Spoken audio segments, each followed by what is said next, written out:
Permission లేదు ఒక ఊరి నుంచి ఇంకో ఊరికి, కాబట్టి వాళ్ళు వెళ్ళర్లే అని వీళ్ళు పడుకున్నారు. హైవేస్ అథారిటీ కూడా పక్కన వేయట్లా సర్వీస్ రూల్స్.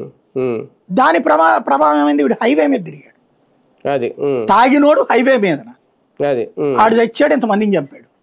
అదే కదా తాగుడు తెచ్చిన ప్రమాదం ఇది. అదే మొదటి కారణం అయితే అదే.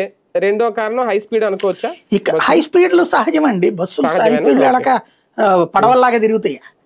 అంటే హైవేల మీద కూడా ఇంత నియంత్రణ ఉంటది కదా సార్, స్పీడ్ లిమిట్ ఇంత. అదే ఆ లిమిట్ ఉందా లేదా అన్నది ఇంకా తేల్చలేదు, కాబట్టి మనం ఇప్పుడే దాని మీద కామెంట్ చేయడం.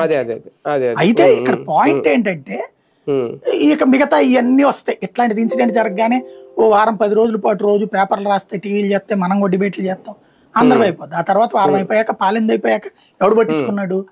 బేసిక్ గా ఏ డిపార్ట్మెంట్ కి ఆ డిపార్ట్మెంట్ పనిచేయదు. మీకు చెప్పండి, యాజ్ ఫర్ నామ్స్ ఈ బస్సులు ట్రావెల్ బస్సులకి పర్మిషన్ ఉందా?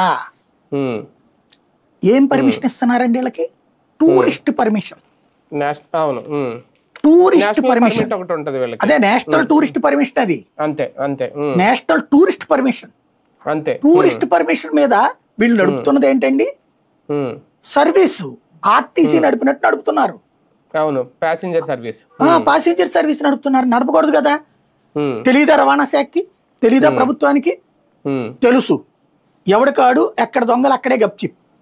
ఎందుకంటే ఈ బస్సులు నాపేస్తే ముందు సొంత పార్టీ వాళ్ళే బూతులు తిడతారు, జనాలు బూతులు తిడతారు వాళ్ళని.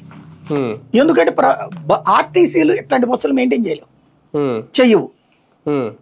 ఇప్పుడు ఇవాళ దేశంలో రాజకీయ నాయకులకి విద్య, వైద్యం, రవాణా ఈ 3 ప్రత్యక్ష సంపాదనలు. వాళ్లే హాస్పిటల్ పెడతారు, వాళ్లే స్కూళ్ళు కాలేజీలు పెడతారు. కాబట్టి అట్లా ఎంత దోపిడీ చేసినా అడగకూడదు. రవాణాలో కూడా అంతే. ఇదివరకు ఇట్లాంటి దాని మీద నాకు బాగా గుర్తు, మమ్మల్ని కూడా కమిటీలో సభ్యులు చేసుకున్నారు.